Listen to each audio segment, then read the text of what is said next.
अस्सलाम वालेकुम, welcome to this video. इस वीडियो में हम CS610 कंप्यूटर नेटवर्क की असाइनमेंट नंबर 1 स्प्रिंग 2025 को कम्प्लीटली सॉल्व करेंगे। सो इस असाइनमेंट के जो है वो मार्क्स टोटल 20 हैं। सो इसकी ड्यू डेट जो है वो 5 मई 2025 है। सो आप इसको जो है वो 26 मई को भी जो है वो सबमिट करवा सकते हैं। बाकी यहाँ पे जो है वही सेम इंस्ट्रक्शन है। मीन्स अगर आप ड्यू डेट के बाद जो है वो फाइल सबमिट करवाएंगे तो वो एक्सेप्ट नहीं होगी। अगर आपकी फ़ाइल जो है वो क्रैप्ट हो जाती है तो तब भी क्या होगा, आपके मार्क्स जो हैं वो नहीं आएंगे। सो नेक्स्ट यहाँ पे देखिए, ये हमारा क्वेश्चन नंबर 1 है। सो क्वेश्चन नंबर 1 में वो हमसे क्या कहते हैं, you are a network technician in a company using 10 base T Ethernet network. कि आप एक कंपनी में जो है वो नेटवर्क टेक्नीशियन के तौर पे जो है वो काम कर रहे हैं और आप वहाँ पे जो है वो एक नेटवर्क बनाते हैं। और नेटवर्क बनाने के लिए आप जो केबल यूज़ करते हैं वो केबल कौन सी है, 10 base T several user report. अब वहाँ पे वो कौन सी केबल यूज़ कर रहा है, 10 बेस 2। और वहाँ पे जो है वो जब यूज़र हैं वो फाइल्स वगैरह सेंड करते हैं तो वो कहते हैं कि हमारा यहाँ पे उन्हें इशू आता है कि जब वो फाइल्स सेंड करते हैं तो उनका जो है डिस्कनेक्ट हो जाता है या फिर फाइल्स जो है वो प्रॉपरली सेंड नहीं होती। You decide to use the network analyser card as a sniffer to diagnose the problem. अब आपने क्या करना है, मीन उसने जो हमारा एनालाइजर होगा नेटवर्क, उसने इस प्रॉब्लम को जो है वो सॉल्व करना है। अब यहाँ पे देखें, वाइल मॉनिटरिंग यू में ऑब्जर्व, आपने ऑब्जर्व किया यहाँ पे क्या, हाई कोलिजन रेट ने सेवरल फ्रेम्स ड्रॉप, वहाँ पे जो है वो सेवरल फ्रेम्स जो है वो ड्रॉप हो जाएंगी टू अननोन प्रोटोकॉल टाइप। और नेक्स्ट यहाँ पे क्या है, all computer are using the same variant topology with the central hub.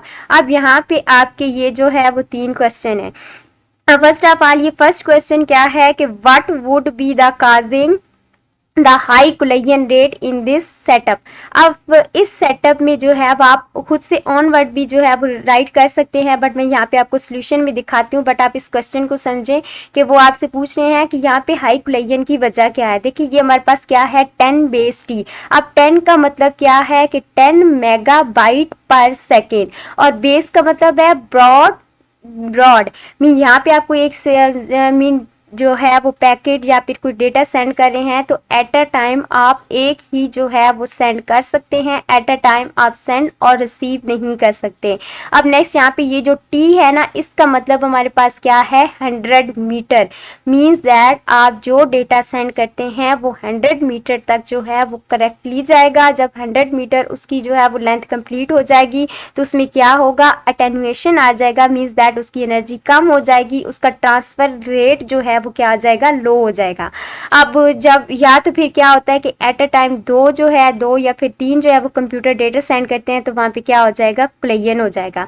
Second यहाँ पे देखें, जो हमारे पास फ्रेम्स होती हैं be getting dropped due to unknown protocol. अब ये जो है अगर आपके पास कोई प्रोटोकॉल अननोन होगा तो तब भी आपकी फ्रेम क्या होगी, वो ड्रॉप हो जाएंगी। नेक्स्ट यहाँ पे अगर आप जो है नेटवर्क एनालाइजर हैं तो आप इस प्रॉब्लम को जो है वो किस तरह से सॉल्व करेंगे।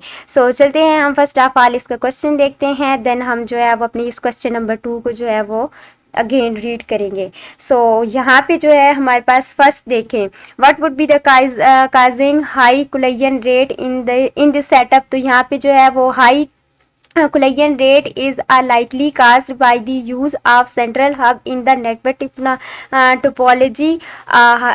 Hub operate at layer 1 physical layer and does not manage the traffic efficiently. It is simply broadcast incoming packet to all connecting devices. This creates shared collision domain, meaning all devices content for the same broad width. When multiple devices attempt to send the data simultaneously, especially large file, it lead frequently collision। Means यहाँ पे वही है कि जब बहुत सी devices जो हैं वो at a time mean same time पे जो है वो डेटा या फिर फाइल जो है वो ट्रांसफ़र करने की कोशिश करेंगी तो वहाँ पे क्या होगा, कोलिजन आ जाएगी।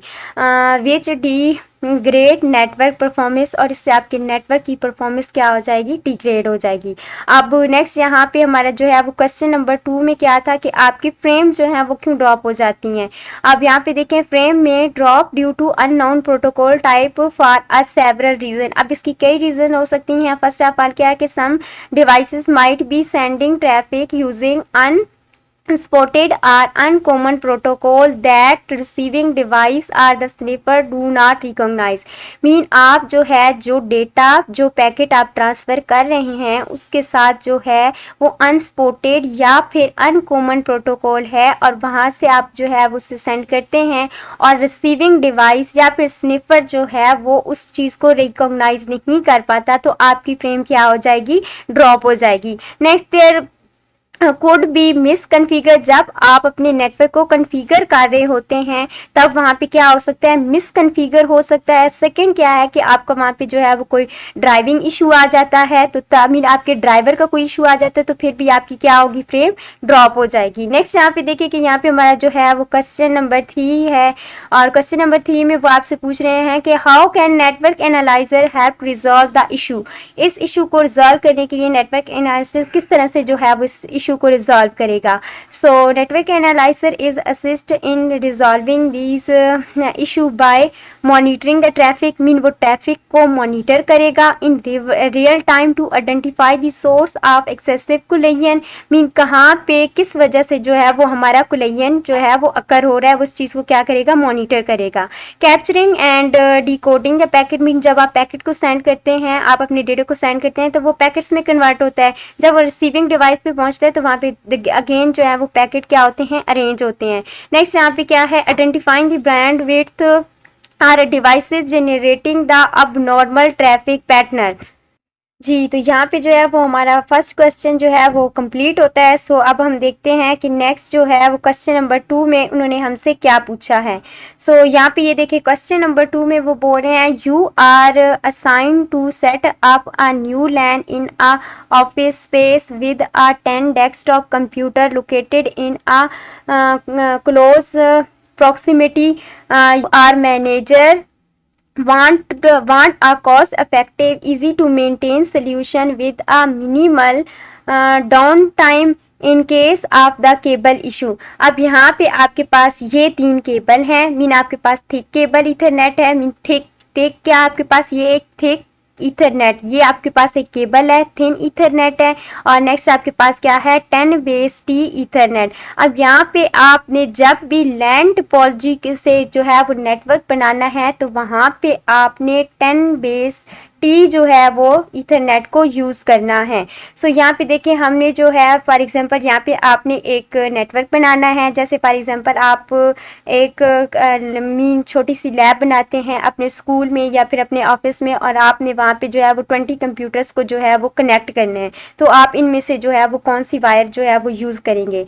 सो चलें हम इसका जो है वो आंसर देखते हैं कि हमारा इसका आंसर क्या है। तो यहाँ पे आप देखें फर्स्ट ऑफ ऑल हमारा फर्स्ट क्वेश्चन जी, which Ethernet topology would you recommend for this setup. तो आप इस सेटअप के लिए जो है वो कौन सी जो है वो टोपोलॉजी रेकमेंड करेंगे and why. I would recommend 10 base T Ethernet with the hub for this office setup reason। अब हमने इसकी जो है वो रीज़न मैंने अभी भी आपको बताया कि जब भी आप लैन टोपोलॉजी बनाना चाहें मीन लोकल एरिया नेटवर्क, तो वहाँ पे आप 10 बेस टी वाला केबल जो है वो यूज़ करेंगे। अब इसकी रीज़न क्या है, ये कॉस्ट इफेक्टिव है, use in inexpensive twisted pair cable, affordable NIC mean network graphic cards वगैरह। अब यहाँ पे इजी टू मेंटेन, इसे मेंटेन करना जो है वो बहुत ज़्यादा इजी होता है। The star topology use in 10 base T make it easier to isolate and troubleshoot the issue.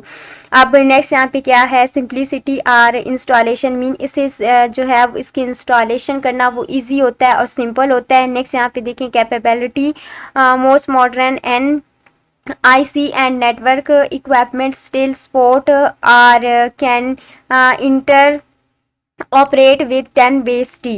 अब नेक्स्ट यहाँ पे दूसरा क्वेश्चन आप देखें तो दूसरे क्वेश्चन में वो आपसे क्या पूछ रहे हैं कि what kind of NIC would be most suitable in this case, इस केस में जो है वो कौन सा NIC जो है वो suitable है। तो नेक्स्ट यहाँ पे आपने आंसर में क्या लिखना है, the most suitable NIC would be a 10 or 100 megabit per second Ethernet NIC with the RJ45 port। Reason, अब इसकी रीजन क्या है, it is a fully compatible with the 10 base T topology.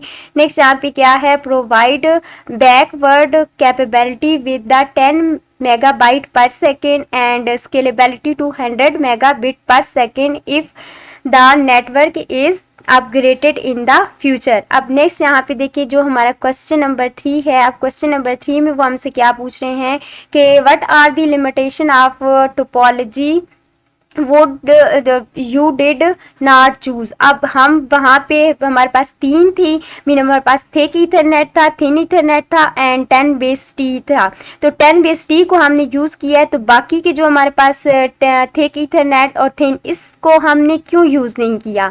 तो फर्स्ट ऑफ ऑल यहाँ पे देखिए ये जो हमारा यहाँ पे है ना 10 बेस 5, ये थिक ईथरनेट का दूसरा नाम क्या है, 10 बेस 5, और जो थिन है उसका जो है वो सेकंड नेम क्या है, 10 बेस 2।